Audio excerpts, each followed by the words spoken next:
Deus, meus irmãos, e nós estaremos lendo o texto em Mateus capítulo 9, e nós estaremos lendo a partir do verso 14 até o versículo 17. Abra sua Bíblia nesse texto para a nossa edificação. Mateus capítulo 9, versículo 14 até o 17. Vamos ler esse texto.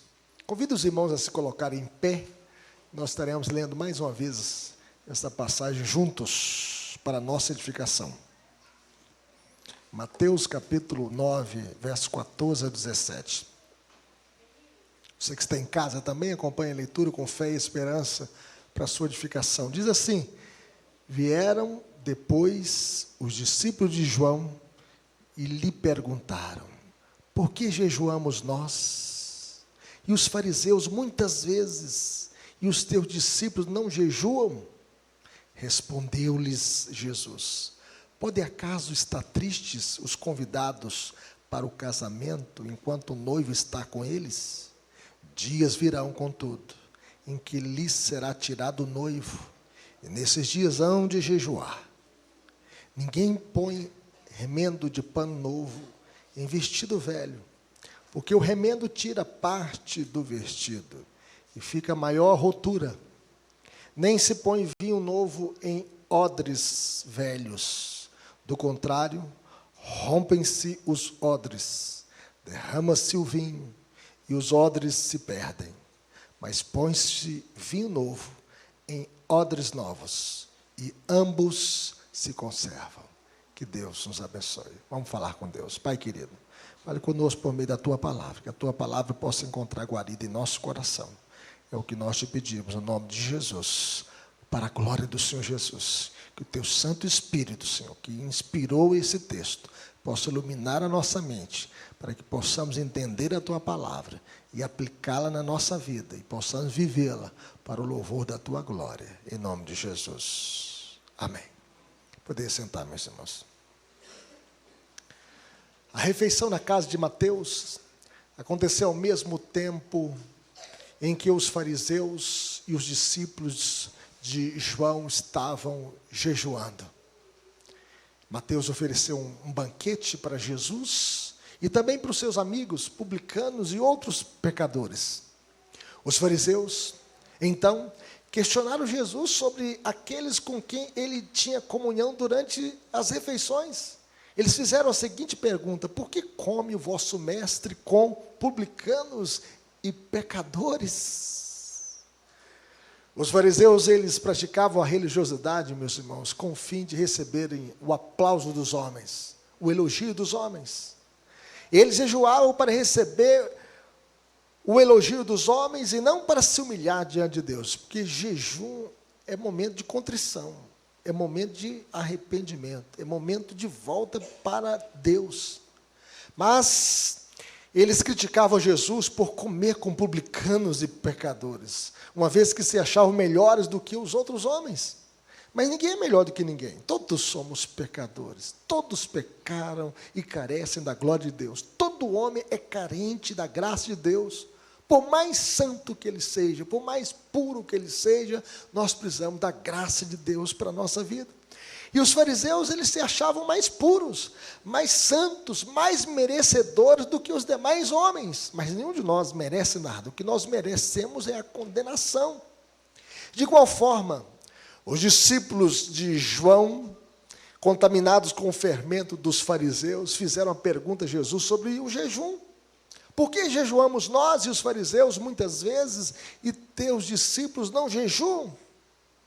Eu quero falar com as crianças aqui: jejum é abstinência de alimento, é deixar de comer por algumas horas, 12 horas, 24 horas, 3 dias, algumas pessoas 21 dias. Jesus ficou 40 dias sem comer nada.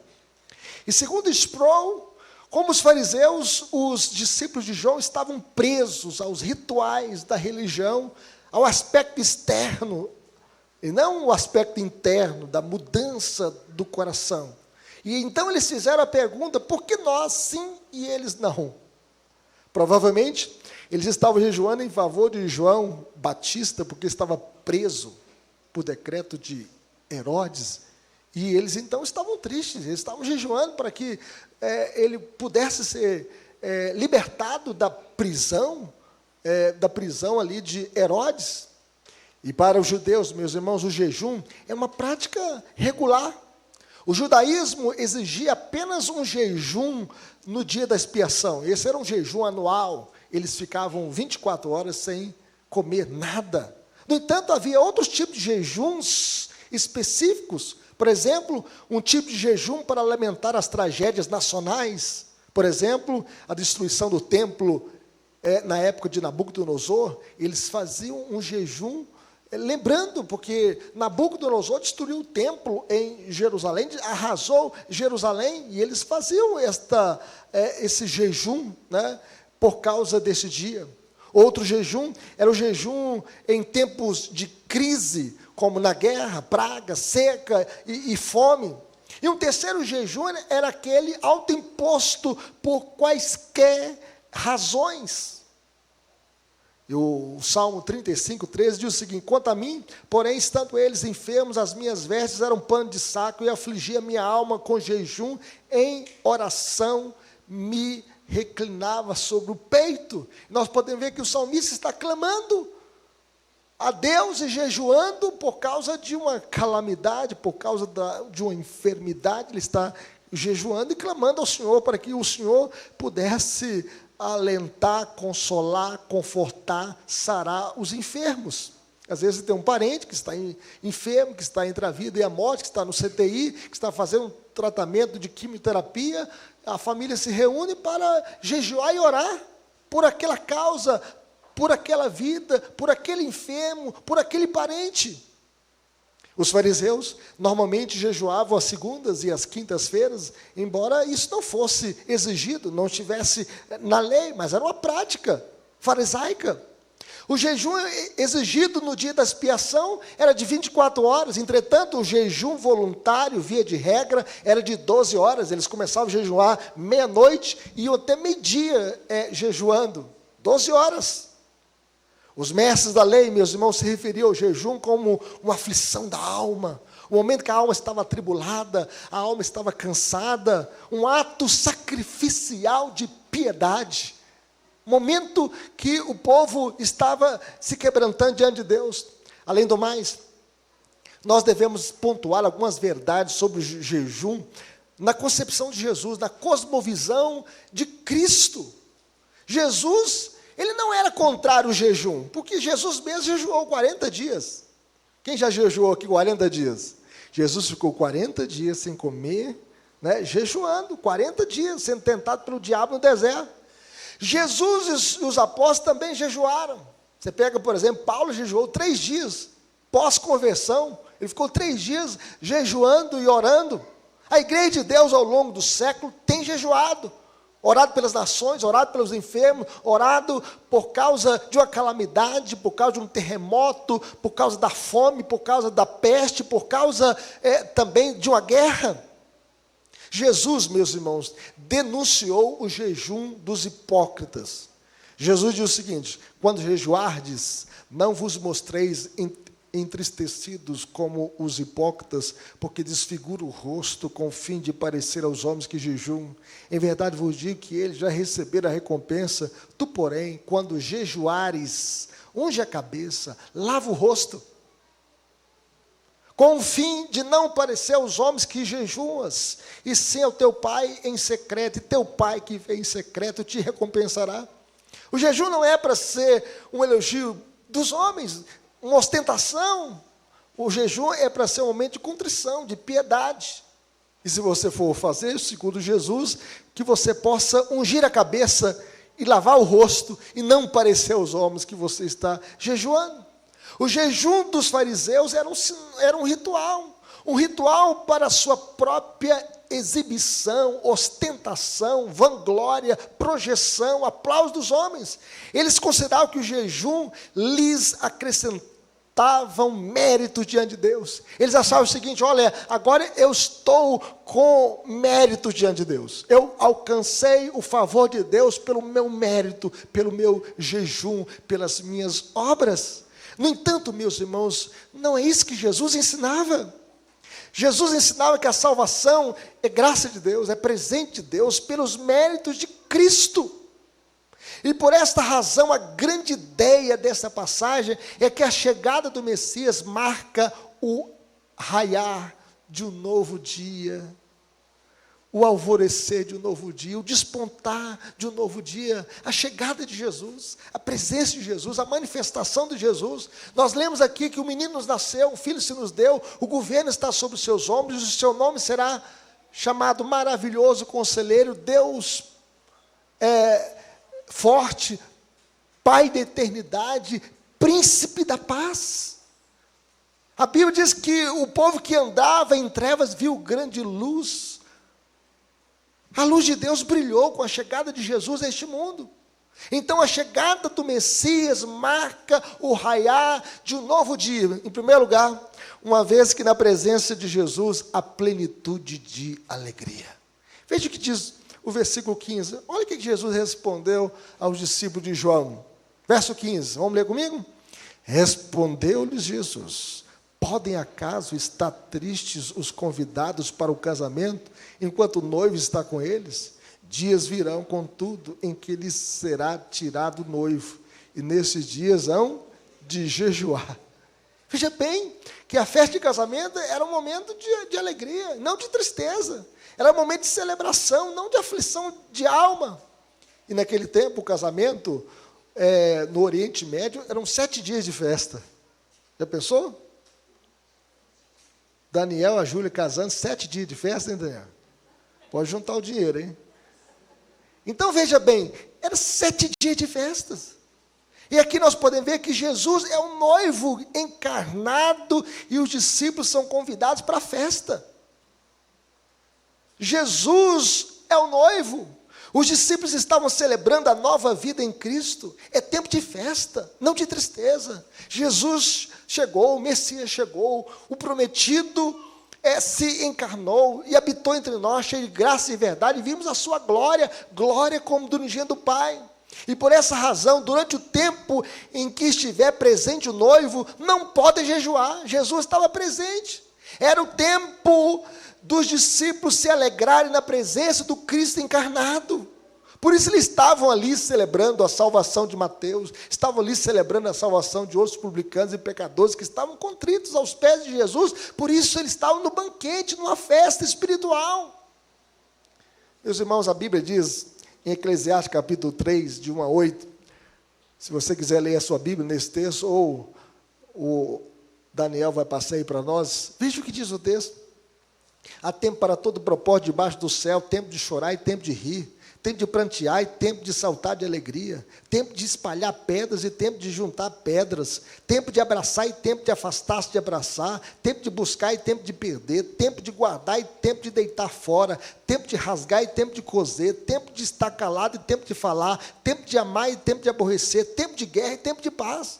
Há tempo para tudo. Há tempo de celebração e tempo de aflição. Há tempo de alegria e tempo de jejum. Tempo de momento de dedicação a Deus através do jejum, uma vez que dias virão, contudo, em que lhe será tirado o noivo, e nesse tempo jejuarão, disse Jesus. Aqui Jesus está falando de quê? Da sua morte. Será tirado o noivo.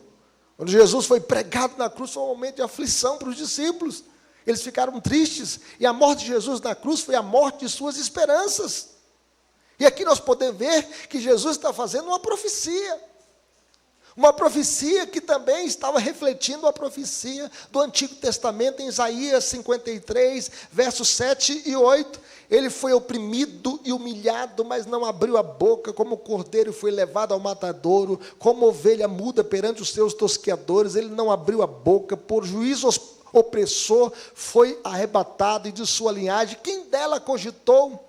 Porquanto foi cortado da terra dos viventes, por causa da transgressão do meu povo, foi ele ferido. Jesus então foi traspassado pelas nossas transgressões, moído pelas nossas iniquidades. Jesus foi cortado da terra dos viventes por causa do meu pecado, do seu pecado, dos nossos pecados. Jesus está dizendo que a sua morte violenta trará dias de lamentação para os discípulos. E então, naquela ocasião particular, neste tempo, jejum como expressão de tristeza certamente ocorrerá. Tem momento da nossa vida que nós iremos atravessar as tribulações da vida, que nós devemos chorar, prantear, lamentar, jejuar, se humilhar diante do Senhor. O jejum é recomendado em tempos de aflição. Agora, meus irmãos, os discípulos não estavam jejuando por causa da celebração da nova vida com Cristo. Eles estavam alegres. Eles estavam ali celebrando a conversão de Mateus e celebrando a conversão de outros pecadores e a chegada do Messias que estava entre eles.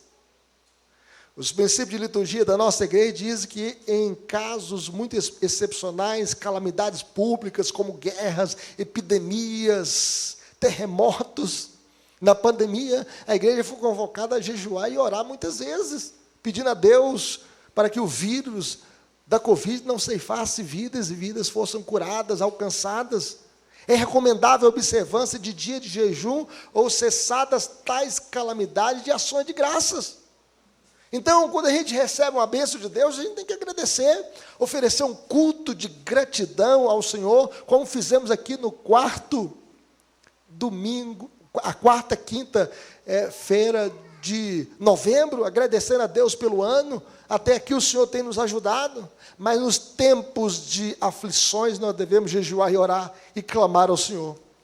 No entanto, meus irmãos, naquele momento, os discípulos estavam celebrando a sua reconciliação com Deus. Jesus, o noivo que veio para ganhar e conquistar a sua noiva. Jesus é a nossa alegria, Jesus é o nosso banquete. Ele é o nosso Salvador, Ele é a nossa salvação. Nós não temos outro Redentor a não ser Cristo Jesus, o nosso Senhor. E Jesus é a nossa alegria. Então, a chegada do Messias marca o raiar de um novo dia, porque na presença dEle nós temos plenitude de alegria.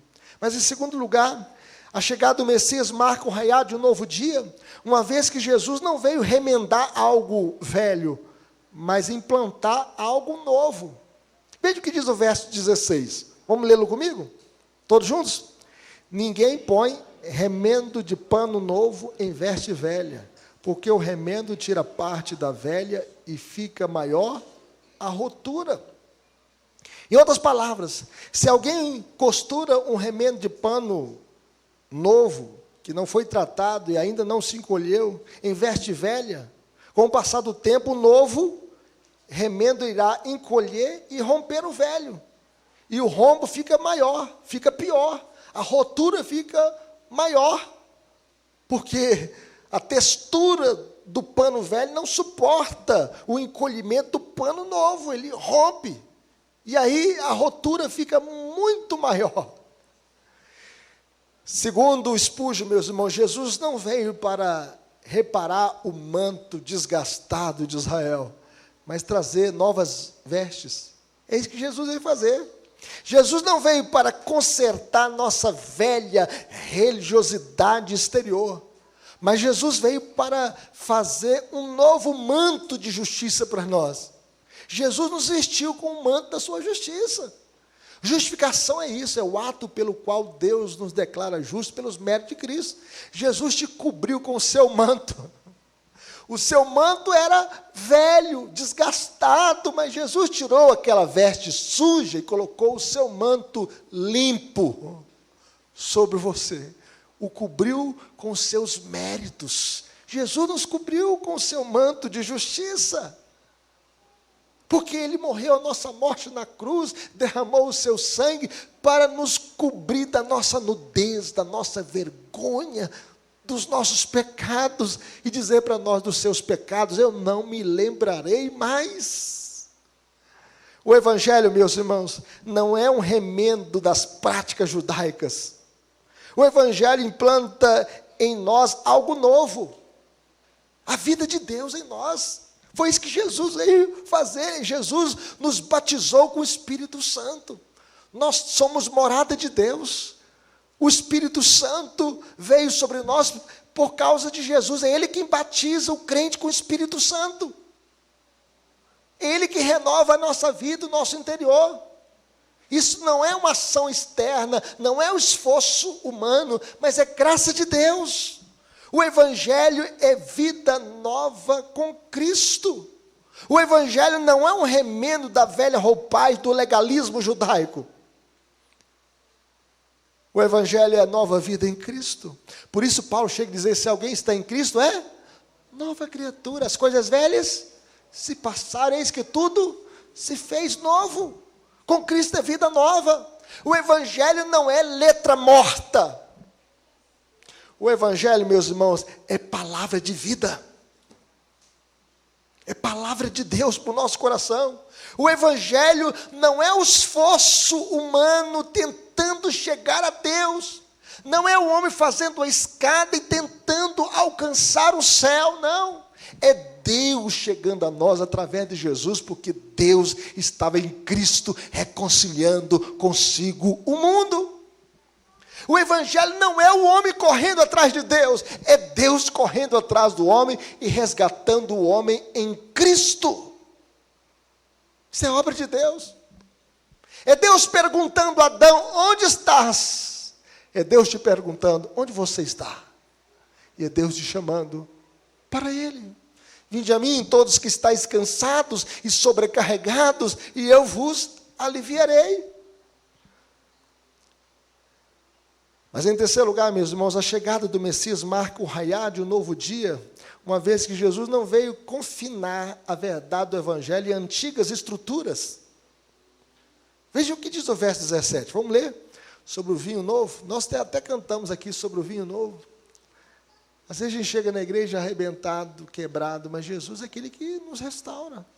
Ele que traz o vinho novo na nossa vida. Ele que traz o bálsamo no nosso coração. Veja o que diz o verso 17, todos juntos? Ninguém põe vinho novo em odres velhos. Do contrário, o vinho novo romperá os odres, e tanto se perde o vinho como os odres. Mas põe-se vinho novo em odres novos. Então veja, nos tempos antigos, meus irmãos, usavam-se odres feitos de pedras de cabras para guardar o vinho. Eles então matavam uma cabra, um cordeiro, e tiravam aquela pele e faziam ali um recipiente para guardar o seu vinho. Era odres novos, né? E o vinho, então, era acondicionado, colocado nesse odre, né? Nesse odre novo, né? Vinho novo, odre novo. E aqui nós podemos perceber o seguinte, com o passar do tempo, o vinho novo, ao fermentar, aumentava o seu volume. E esticava a pele aí do odre.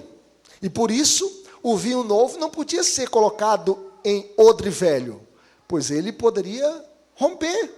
De igual forma, meus irmãos, o cristianismo não pode ser confinado nos odres velhos do judaísmo. Pois o ensino da graça de Cristo não pode ser contido dentro das velhas formas da lei. O Evangelho é a boa nova da graça de Deus. A lei, o que ele fala? Ele exige obras humanas. É o homem tentando, pelo esforço próprio, chegar a Deus. Mas o Evangelho exige fé na obra de Cristo. Eu sou salvo não pela minha obra, não pelo meu esforço, não pelo meu mérito, mas eu sou salvo pela obra de Cristo. E a minha fé não está na minha obra, nos meus méritos, das minhas virtudes, mas a minha fé está em Cristo.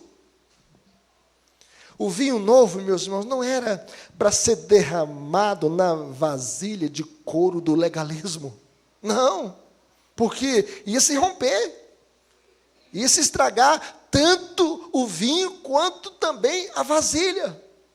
A nova vida em Cristo é o rompimento com o velho sistema do ritualismo, dos méritos humanos e das boas obras para ser salvo.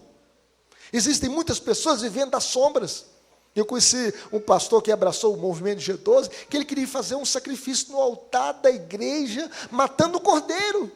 Eu disse para ele: você está anulando a cruz, você está dizendo para Jesus que o sacrifício dele na cruz não vale de nada, porque aquilo era sombra, e o que Jesus fez é a realidade. Aquilo apenas era um símbolo, mas Jesus é a realidade. Quando Jesus chegou, a sombra passou.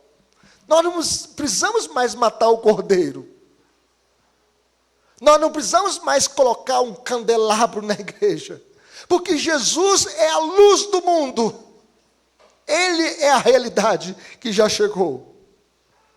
Cristo já fez tudo. Ele viveu de maneira perfeita.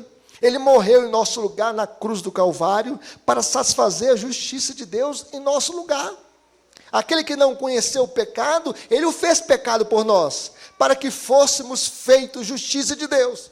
Então agora você se aproxima de Deus através de Jesus.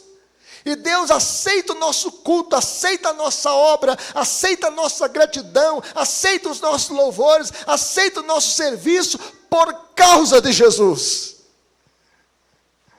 Só podemos, meus irmãos, viver o novo em Cristo. Ele é o vinho novo, que mudou o nosso coração e a nossa história. Quem sabe você chegou na igreja a primeira vez, todo quebrado, emocionalmente quebrado, espiritualmente quebrado, intelectualmente quebrado, um bagaço. Já viu um bagaço? Uma laranja, você chupa a laranja, e aí, daqui a pouco, você começa a chupar o bagaço da laranja. É assim que às vezes nós nos sentimos. E Jesus então pega a sua vida, que estava um bagaço, destruída, e faz uma nova pessoa. Você só pode experimentar o novo tendo o vinho novo, que é Jesus. Você só pode experimentar a justiça de Deus tendo o pano novo, vestes novas, doadas por Cristo Jesus sobre a sua vida. Jesus é o vinho novo que mudou o nosso coração, mudou a nossa história. Ele é o vinho novo. Que você possa beber desse vinho, que você possa usufruir da presença de Cristo, e beber desta água cristalina, e beber desta fonte que só Cristo pode nos conceder. Jesus é o vinho novo, que veio restaurar a nossa vida, e sarar os nossos corações, e sarar as nossas famílias, e mudar a nossa história. Aplicações para a nossa vida, meus irmãos: como viveremos? Em primeiro lugar, alegrando-se na presença de Jesus.